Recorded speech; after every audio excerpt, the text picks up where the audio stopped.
Rakveres Tartu suusamaraton, üle 8000 inimese stardib. Vaatame. 63 kilomeetrit veel.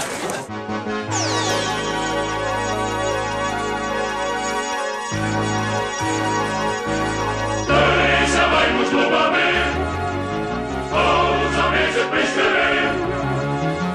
Võides kindlalt tuleb see, kes sitke tunneb, au ja kuulsus temale. Hästi! Võitu viia endaga.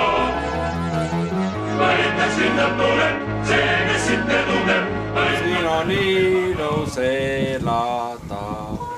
Oleme jõudnud Tartu maratoni kõige kõrgemale kohale. Ja millegipärast väga paljud maratoonerid siia kunagi ei satu. Ei tea. Vaadake natuke ringi. Siin on mida vaadata. Tegemist on siis kõige kõrgema kohaga ja samas ka kõige ilusama kohaga. Sest siit 2 kilomeetrit edasi on ainult laskumine. Ja kui on 2 asja, mis maratonil on head, siis üks on laskumine ja teine on finiš.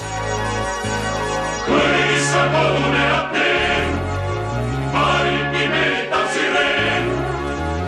Kuldse meelse säärast, võistlejate kärast, võistlus ootamas armeen.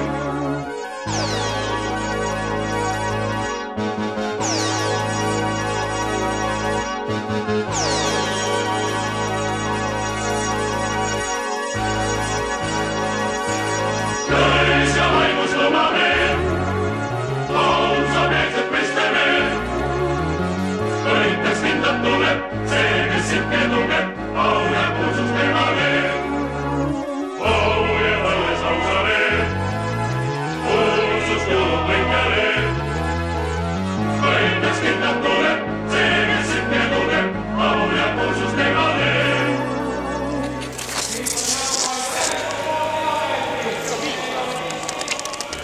Noh, härrad!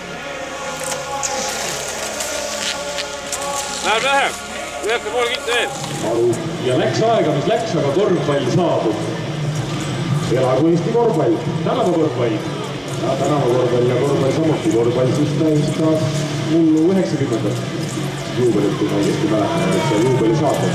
Televisioonis millised Kristjan Kalkun ja tema kolleegid toimetasid. See konkreetne korvpall peaks siis propageerima tänava korvpallisarja, nii et 4302 on see korvpalli sees olev mees ja täpselt nii ja siis tänava korvpallisarjas peakorraldaja Reigo Kimmel on ajakirjandusest tema eelnevat juttu, nii et